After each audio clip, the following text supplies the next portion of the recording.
Hey friends, I've been very excited to present on this subject. What I want to do is talk about world religions, when they came about and why they came about, and who influenced them, etc. And we're going to paint a picture. It's going to be a beautiful picture, and we'll be able to see the story, because all of these are interconnected somehow. Okay. What I did is I went to Wikipedia, typed in world religions, and I just want to read some of the major religions of the world. These that are highlighted are known as the Big Five, as it says there. Okay. Christianity, Islam, Judaism, Hinduism, and Buddhism. But then it says here some scholars also include Taoism, Sikhism, Zoroastrianism, and the Baha'i faith. Each of them we are going to touch on a little later. Okay. But what I want to do is, and I've already done this, I want to get a picture of when these came into existence, okay? Starting off with Christianity, and we're looking at this from a secular standpoint. We can say that Christianity came with the advent of Christ. So let's just say, Christ was born in 4 BC, and we'll place this at 4 BC, okay? Islam came up around 600 years after Christ, 600 CE or Christian era. And a lot of people don't know that, actually. Muhammad was born sometime around 570 AD or CE, and the Quran was written, sometime after 600 CE. Both, of course, Christianity and Islam are monotheistic, Abrahamic faiths, which lead us to Judaism. Okay, the next one here is Judaism. I decided to put Judaism at 2000 BC with Abraham. I mean, how do you calculate this? Is Judaism from Abraham? Is it from Moses? Is it something that's made up? All the characters are made up, and placing it at 400, 500 BC, that can't really be the case. They're finding more and more evidence to prove that it dates as far back as it does. So, and this it'll speak for itself. So let's just keep talking. Hinduism. When did Hinduism come about? Well, we have the Vedic period, or the Vedas writings, that started in about 1500 BC. And these writings went from 1500 and went all the way down to about 500 BC. And in 500 BC, we have what's called the Hindu synthesis, which lasted a couple hundred years, went from 500 BC to about 300 BC. Okay. Again, all of this we'll return back to. Buddhism, okay. Buddha was born sometime around 500. It's really hard to date when he was born. Every source I look at says something different. And so I don't think that Buddha intended for himself to be glorified and to be made into a religion, but let's go ahead and just place Buddhism sometime around 450 BC. Now, if we talk about Taoism, we can see it here, 350 BC. Next one is Sikhism. Sikhism came around 1500 CE, Christian era. And then Zoroastrianism, which I will touch on quite a bit, because it's a beautiful faith. But it came into real prominence from 600 to 500 BC, sometime around that. As you can see here, I put that Zoroaster, or Zarathustra, the prophet, was born sometime around 1500 BC, according to Wikipedia, according to other historians. Okay. And then last but not least, the Baha'i faith, which also identifies as a monotheistic Abrahamic religion, just came up in the last 200 years. Okay. So I recommend people writing things down or just trying to get a mental note. And what we're going to do is look at another graph here that I expounded on. Okay. So I decided to start here up at 2300 with Mesopotamia. Okay, and out of Mesopotamia came the Akkadian Empire, the Sumerian Empire, and even Abraham came out of Mesopotamia, came out of the city of Ur. Abraham being born sometime around or before 2000 BC. What I really want to focus on in this video is this time frame, the rise of Babylon or Neo-Babylonia to the fall of Babylon. Okay, and this is, believe me, this is going to be very important information that will explain a lot of what has happened in our world. Okay. Something I do want to make note of If you look over here, you have, again, I'm looking at windows of time. So as you notice, these 4 things that I wrote down and a lot more are just within 100 years of each other, okay? As is this. Babylon all the way down to Socrates. This is about 600 BC to close to 500 BC. So this is a 100-year period. And so what I'm doing is looking at windows that provided, a surge, or you could say it was a golden age, okay? And you'll see what I mean as we continue to talk. But here, something to make note of. Remember that Moses came out of Egypt with the Israelites. Okay, and in the desert, they ran into Balaam, the prophet. Balaam was not an Israelite, but he was a prophet of God. And my point is that there were other, Balaam is not the only prophet of God. There's other prophets of God. Zoroaster, or Zarathustra, very well might have been also a prophet of God. I believe he was. And we'll touch on that a little bit later when we read specifically about Zoroastrianism. I could elaborate on this, but I think that merits its own video. But again, what I want to look at is this period of time. The rise and fall of Babylon, and then the rise of all these different trains of thought. Zoroastrianism came into prominence, the Hindu synthesis, Confucius, Buddha, Socrates, Taoism, all happened within just, a lifetime of each other, which is really amazing. So let's talk about Babylon, its rise and fall, and then we'll talk about the religions that come out of Babylon. So Babylon, also known as Neo-Babylonia, what I think we should do is I'm going to type up here, Neo-Babylonian Empire, and just read a little bit about it. And it says here, a new line of kings established the Neo-Babylonian Empire, which lasted from 626 BC to 539 BC. This is when Cyrus conquered Babylon. The Neo-Babylonian Empire became the most powerful state in the world after defeating the Assyrians at Nineveh in 612. And this is something I really want to hone in on. It became the most powerful state or nation in the world. Okay, think about that. Think about the United States, okay? After World War II, we become the world superpower, right? We have, even though the Nazis lose, we still, as a superpower, we take the Nazi scientists, we take the Russian scientists, and that's because we take the best, okay? If America was to collapse, if the economy and the dollar was to be close to nothing, what would these educated people that live here do? They would probably go back to their country where they can make a better living, right? And so you had the same thing. When Babylon, as it grew, okay, it entered its really a golden age. And then when it collapsed, all of this information went back out to all these different areas. Okay, again, we'll touch on this a little bit more. But it was indeed the most powerful state, nation at that time. If we look in the map here, you can see that Neo-Babylonia is prime real estate. It's right in the middle of these trade routes.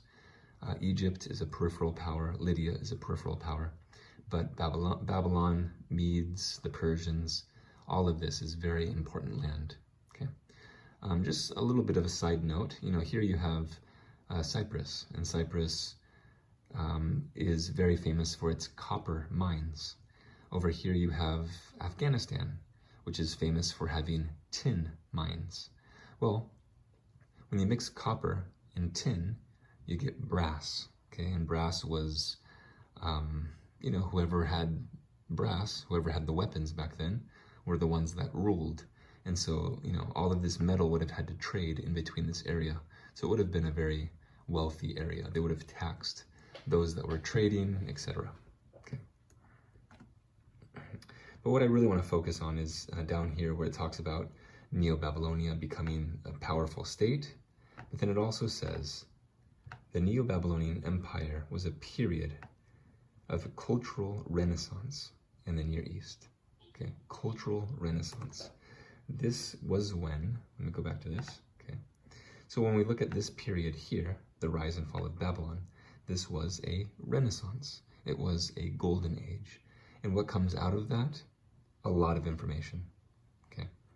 So let's back up a little bit and we'll dissect this a little bit more, okay. As mentioned, in 612 is when Babylon defeats the Assyrians, and it becomes a superpower. Around that time, around 610, you have Habakkuk. This is a prophet of the Old Testament, and he writes a very short letter in the Old Testament, and it's somewhat of a dialogue between him and God. And I'm going to paraphrase it, okay, but God essentially tells Habakkuk, he says, Habakkuk, my friend, my people, they've turned away from righteousness. They've turned away from me. And the only way that I see that I can correct this is by doing something that even if I told you, you wouldn't believe it. I'm going to call the Chaldeans. I'm going to call Neo-Babylonia. And they're going to come and they're going to take you captive. And so, of course, Habakkuk is like, what? Like, how can this be? How can this lead to good?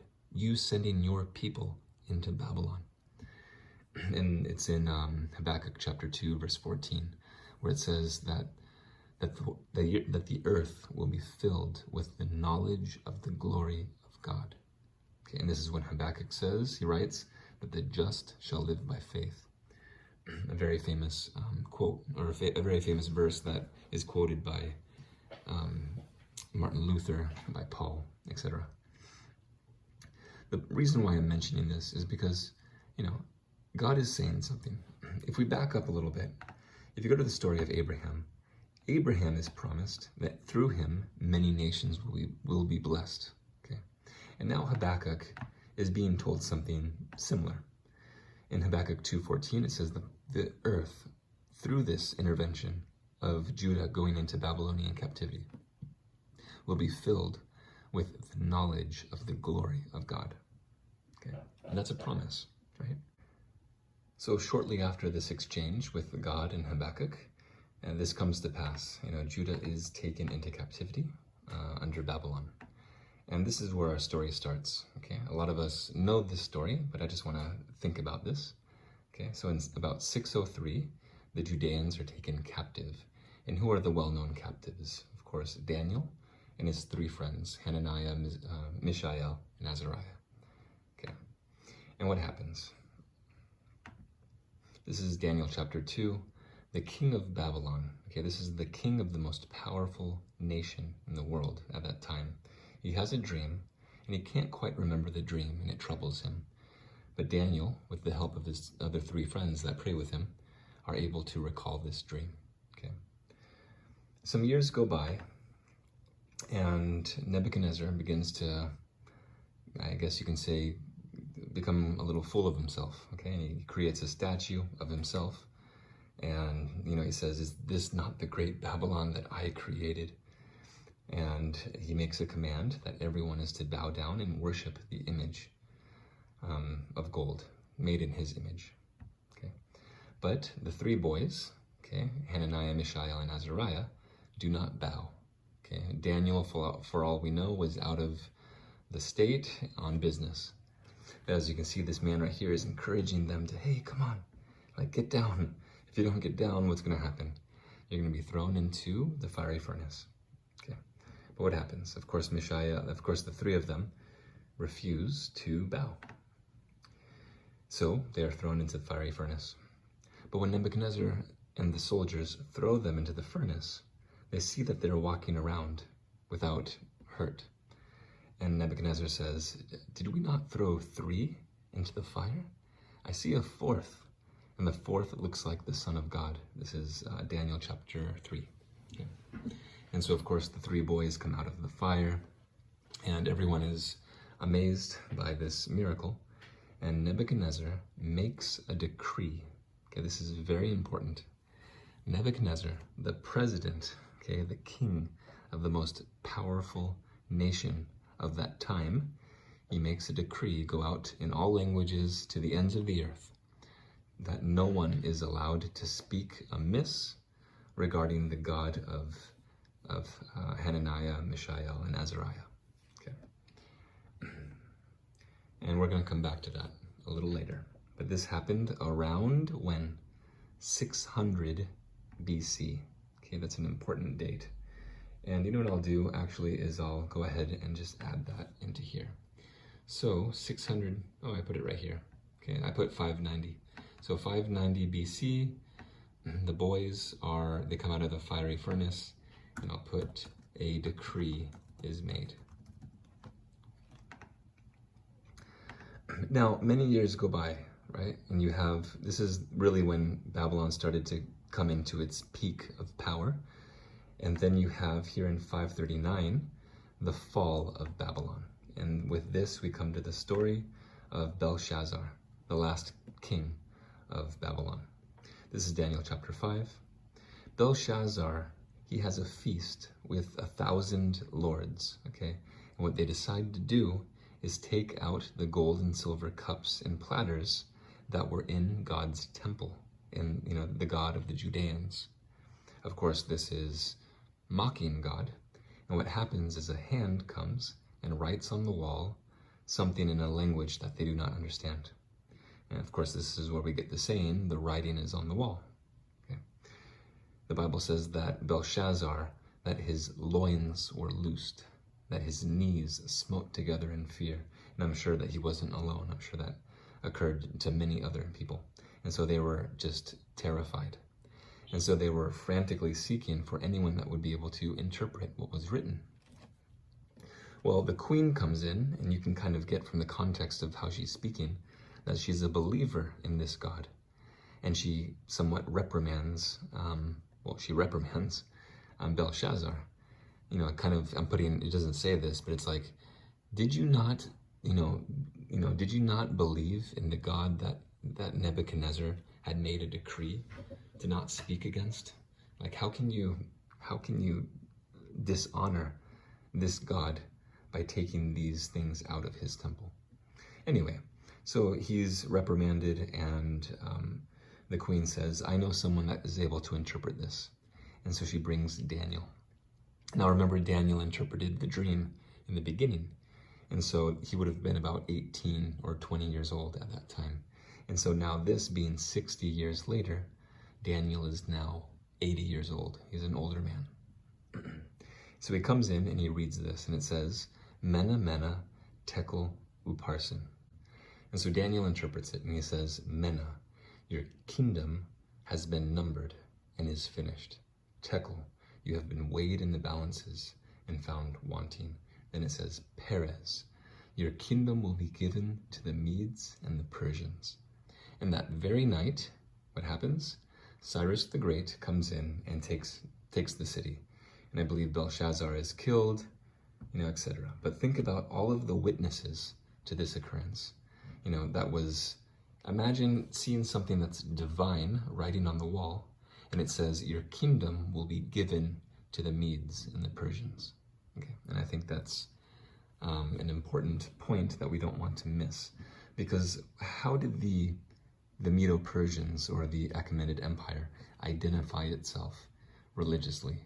Okay. And we know in history that they were predominantly known as Zoroastrian. Okay, and we're going to read about that a little bit more. But the story doesn't stop here. Let me just continue. If I exit this, remember that Daniel was the one that read this. Okay, and so here he's taken out, and when Darius comes in and Cyrus come in, Daniel is exalted to a position because they see that he's a man that's honorable, and they appoint him as one of the governors over the satraps of the kingdom. Okay, so he's again given a high position. But people become jealous of Daniel's position, and they frame him, and what happens? He is thrown into the lion's den. Of course, nothing happens to Daniel, and this is witnessed by Darius, who comes the next morning and finds him without a scratch and takes him out and honors the God of Daniel. And this could be found in, of course, the book of Daniel, but also the book of Ezra, chapter 1 through chapter 7, talks about the kings of Persia that honored the God of the Hebrews.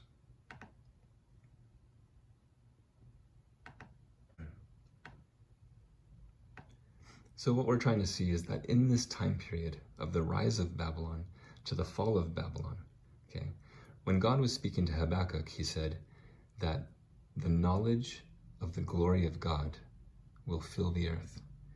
And so the Judeans go into Neo-Babylonia, and God is glorified through his people, through his faithful ones. Okay, and so here you have this decree that's made at about 600 BC, and then you have Darius, who also acknowledges the God of Daniel, and Cyrus the Great, also, according to Ezra chapter 1 and Isaiah chapter 45, acknowledges the God of the Bible. Okay. Cyrus is actually prophesied of in Isaiah 45. Isaiah 45 was written 200 years before Cyrus was even alive, which is quite amazing to read.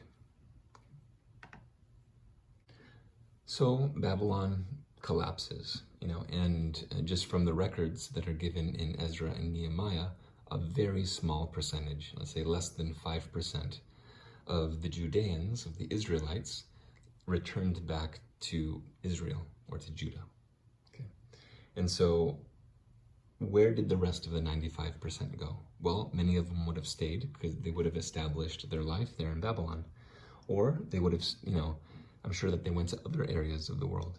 And that's the account, especially with Buddha. I don't have it on here because I cannot, let me see. I did Solomon's writings compared to Buddhism, and I found a really interesting article that I can't read because it's timed me out of this site saying that I have to subscribe now. But you can read it. And so this author, Ashland, he talks about how Judean settlements went to the Indus Valley. Okay, so what I'm saying is, let me just exit this out. So after the fall of Babylon, there were Judeans, there were Israelites that went to all the other corners of the earth. And Buddha, it is said to have known Judeans, and they would have passed on knowledge. Which is interesting because a lot of Buddha's writings are very similar to Solomon's, and Solomon lived, about 400 years before him. Okay. And this makes sense because the Bible says that people from the ends of the earth came to hear Solomon's wisdom. So it's not surprising that we find it in the writings of Buddha, in the writings of Confucius, in the principles of Taoism, etc. When the Judeans went into, when they went into Babylonian captivity, they would have taken the knowledge with them, the writings of Solomon, the Proverbs, Ecclesiastes, the Psalms, the writings of Moses, the Torah, etc. There's a lot of literature, words of wisdom. And this was brought into Babylon, and then it was brought out of Babylon. And it was brought to the ends of the earth, I believe. If we read about Zoroastrianism, we very much find that parallel. What I'd like to do now is kind of touch on the golden rule. So the golden rule is the maxim or the saying to do unto others as you would have them do unto you. Okay, and we're going to see that this is said in many other religions. Okay, it says here the idea dates at least back to Confucian times. Well, where does where does he fall in history? He falls during this, Renaissance or Golden Age. And it's just interesting that you have all of this mentioned right after the fall of Babylon: Zoroastrianism, Hinduism, Confucius, Buddha, Greek philosophy, Taoism. Okay, and if you click here, it says that this concept is identified in predominantly Buddhism, Christianity, Hinduism, Judaism, Taoism, Zoroastrianism, and the rest of the major world religions. Isn't that neat? Is that not a coincidence? Why is this saying, the golden rule, found in all of the religions that I just mentioned that come into prominence after the fall of Babylon? That's really neat. It's because they come from that. It's because people took it, to the ends of the earth. So what I'd like to do is just cover a little bit of the ancient history of this saying, the golden rule, to do unto others. The term golden rule itself, was first used sometime in 1604. This is during the Protestant Reformation. But the maxim, a maxim is just a statement of truth, is found in these other civilizations, religions throughout history. Okay. It might be a little difficult to talk about Egypt. This goes back, far back, as you can see, 2000 to 1600 BC. And we didn't talk about that. That's this era up here that I didn't really go into, because it's for a whole nother video. It's just a whole nother subject. But in the Egyptian faith, I guess you can say, you have the goddess Maat, who's known for saying this. And who is Maat? It says here, Maat refers to the ancient Egyptian concept of truth, balance, order, harmony, law, morality, and justice. Okay, over here it says the goddess of wisdom. Who do all of these attributes, who do they pertain to? And it's no other than Christ. When you read Proverbs chapter 8, and speaking of wisdom, Ellen White says that it's Christ speaking and is referred to as wisdom. And in Proverbs chapter 8, it's in the feminine when you read it. 1 Corinthians chapter 1, verse 24, also that Christ is the wisdom of God. Jesus himself says that he is the truth. He is order. He is the law. He is our judge. Okay, all of these things. Maat was also the goddess who personified these concepts and regulated the stars, seasons, and the actions of the mortals. Who regulates all things, who controls all things, is Christ, who had brought order from chaos at the moment of creation. Again, that's Christ. Her ideological opposite was Isfet, meaning injustice, chaos, violence, or to do evil. Well, who is the ideological opposite of Christ? It's the enemy, who represents injustice, chaos, violence, or evil. Just a very neat parallel. Just scrolling down to history, there's something here that I thought was interesting. It says here, after her role in creation and continuously preventing the universe from returning to chaos, okay, these are again attributes to Christ, her primary role in the ancient Egyptian religion dealt with the weighing of the heart. Okay, the weighing of the heart. That's only Christ. Christ is who presents himself before the Father, saying that I have felt their infirmities, and is the one that justifies and forgives us, brings us forgiveness. Something else that I thought was interesting is this right here, where it says, pharaohs are often depicted with the emblems of Maat to emphasize their role in upholding the laws and righteousness. Same thing happens today. There's no new thing under the sun, right? The Pope of Rome, of Catholicism, it's a theocracy. And so he's both church and state. And the Pharaoh of ancient times held the same position. So just like the Pope, has a cross or wears Christ and says that he is vicarious filii Dei, the representative of Christ on earth, here you have the pharaohs that had an emblem of Ma'at and said the same thing. Right here it says, Ma'at represents the ethical and moral principle that every Egyptian citizen was expected to follow throughout their daily lives. That's Christ. Jesus represents the ethical and moral principles that every human citizen is expected to follow throughout their daily lives. We are to die daily to self.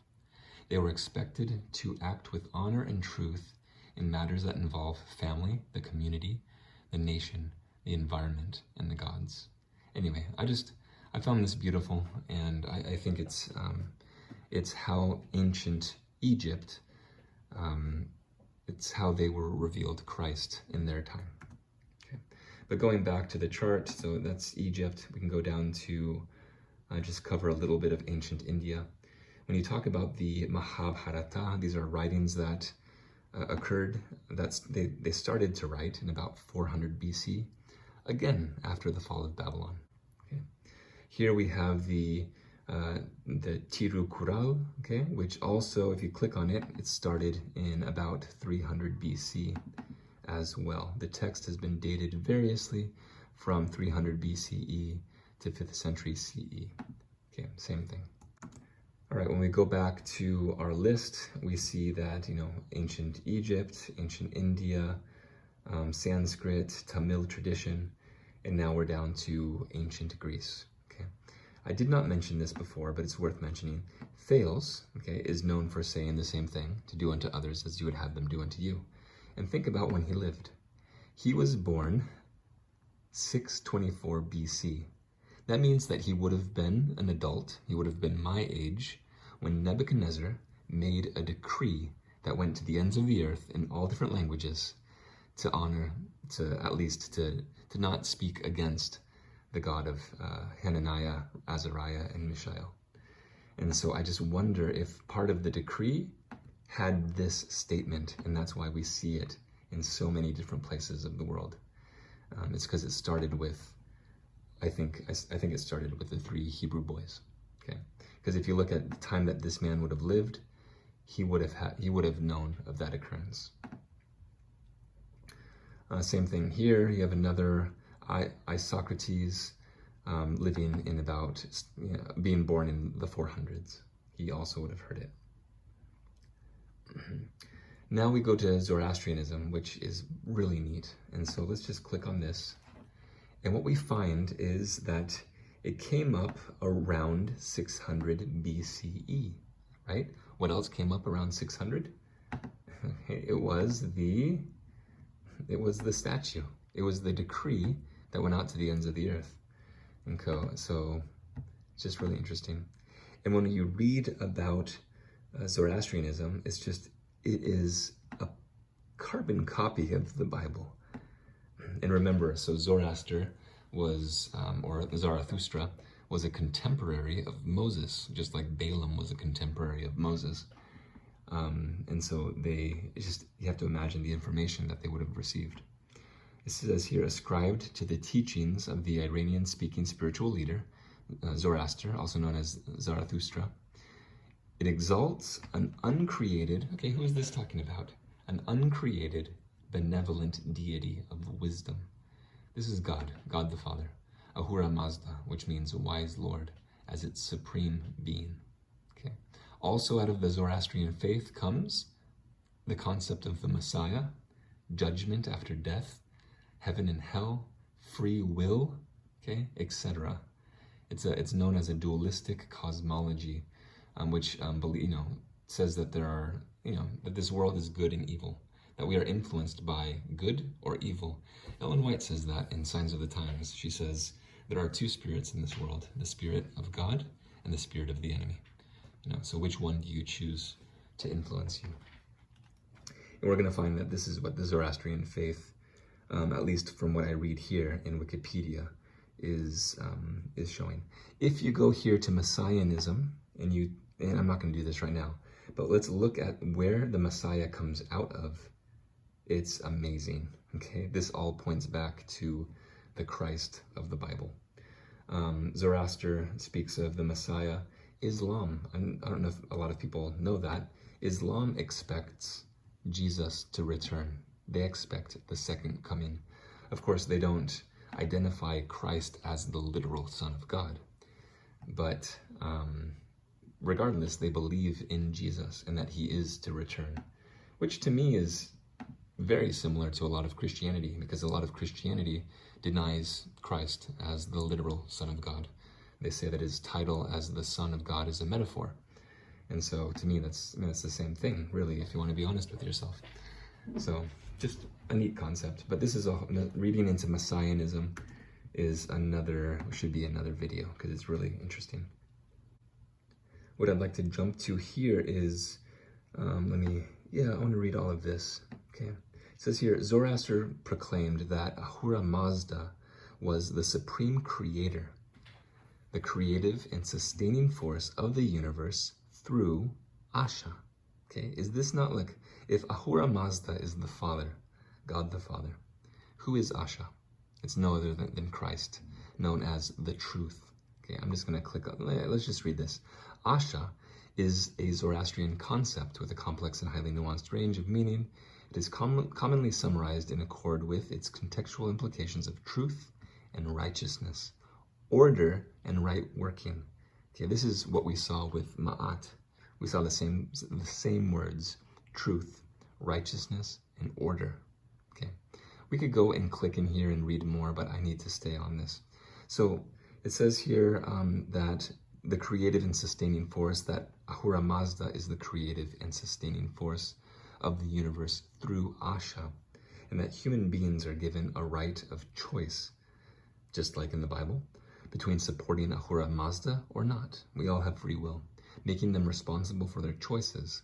Though Ahura Mazda has no equal, which the God of the Bible has no equal, he has no equal contesting force.